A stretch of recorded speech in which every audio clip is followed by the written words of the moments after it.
तो जैन साथियों, आज आप लोगों को मैं बताना चाहूंगा कि सरदार वल्लभ भाई पटेल को लौह पुरुष क्यों कहा जाता है। क्या बच्चे? सरदार वल्लभ भाई पटेल को लौह पुरुष क्यों कहा जाता है? सब लोग एक साथ बोलेंगे, है ना? तो जानते हैं सरदार वल्लभ भाई पटेल को लौह पुरुष क्यों कहा जाता है। चलिए इसके बारे में हम थोड़ा अध्ययन कर लेते हैं, आप लोग को थोड़ा बताते हैं ना बच्चे।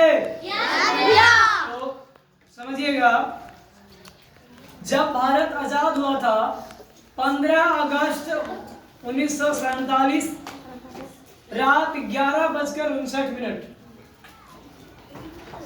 15 अगस्त 1947 रात 11:59 पे एक हस्ताक्षर हुआ था कि भारत आज दिनांक 15 अगस्त 1947 को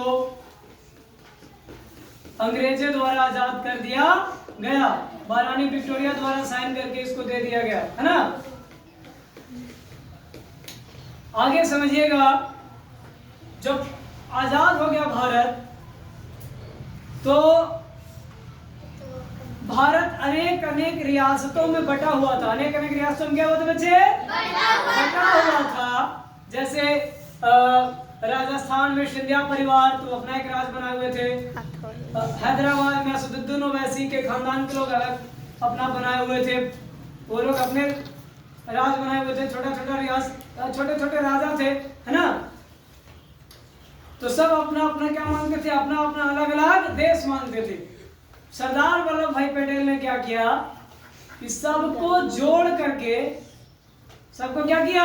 जोड़ करके जितने रियासत थे उनको बोला कि आप अलग राज्य, अलग देश नहीं बना सकते। अलग राज्य भले बना सकते लेकिन अलग देश नहीं बना सकते। इसलिए ऐसा कीजिए, आप भारत में मिल जाइए, भारत में साइन करके और अपने देश में रहिए। इस देश का नाम क्या रहेगा? भारत है। और एक भारत श्रेष्ठ भारत का नारा दिया था। क्या दिया था? श्रेष्ठ भारत। एक भारत श्रेष्ठ भारत। 557 रियासत थे। 557। तो सभी रियासतों को जोड़ करके एक नया भारत का उन्होंने निर्माण किया था। नया भारत का क्या किया था? सारे राजवाड़ों को एक में मिलाया और बोला कि, और जहाँ पे नहीं मिल रहे थे, जैसे हैदराबाद में था, यहाँ मिल ही नहीं रहे, तो बोला नहीं, हमको अलग देश चाहिए, हम मिलवे नहीं करेंगे, साइन नहीं करेंगे। सरदार वल्लभ भाई पटेल बोले अच्छा तुम नहीं मिलोगे? एकदम सुनिएगा बच्चे क्या किए। जब नहीं मिलने के लिए बोला, साइन करने क्यों नहीं बोला, तो उनको सिविल ड्रेस में कुछ आर्मी के सेना को भेजा गया, आर्मी के कुछ जवान को भेजा गया। कौन से ड्रेस में? सिविल ड्रेस में। और जा करके वहां पे जैसे वहां राजा समेत जो था वहां पे सबको जैसे मार के पीट के एकदम अस्त व्यस्त कर दिया। समझ गए ना?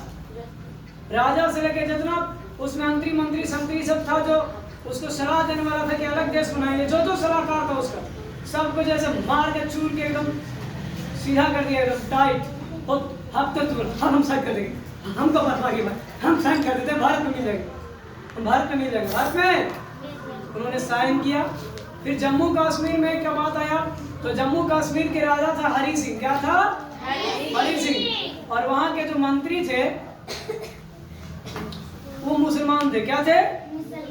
वो कह दिए कि नहीं, भारत में मिलिए नहीं, अलग देश बनाइए।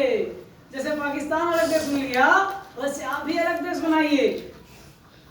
तो पाकिस्तान के जो कबीला लोग थे, जो आतंकवादी लोग थे, वो धीरे धीरे कश्मीर पर कब्जा करने लगा। और जब कब्जा करने लगा तो एक समय आया कि हरि सिंह और ये इनका जो एक मुसलमान था, जिनके मंत्री थे, उनको जैसे कि मारने का बात आ गया कि इनको भी क्या किया जाए? मारा जाए। तो जवाहरलाल नेहरू के पास आया, दौड़ा हरि सिंह जी आया, तो नेहरू जी बचा लो बाबा, बचा लीजिए हमको बचा लीजिए। बोला क्या हो गया? अब तो अलग देश चाह रहे थे, अलग देश में घुस नहीं चाहिए, नहीं हमको भारत में मिला लीजिए। तो भाई साइन कीजिए। फटाक से साइन किया कि मैं राजा हरि सिंह भारत में अपने आप को, अपने राज्य को समर्पित करता हूं और आत्मविद करता हूं। समझ गए बच्चे? जब साइन किया तो जैसे कि भारत की फौज गई और जितने आतंकवादी थे सबको जैसे बढ़िया से उनको इनकाउंटर द्वारा स्वर्गलोक पहुंचा दिया गया, सीधे स्वर्ग पहुंचा दिया गया। समझ गए? तो याद, तो इसीलिए 557 रियासतों को जोड़ना और एक भारत श्रेष्ठ भारत को नारा दिया और वो भारत के पहले गृह मंत्री बने। क्या बने? गृह मंत्री बने। समझ गए? वो थे लौह पुरुष। क्या थे? चलिए, तो आप लोग बहुत बहुत धन्यवाद। जय हिंद।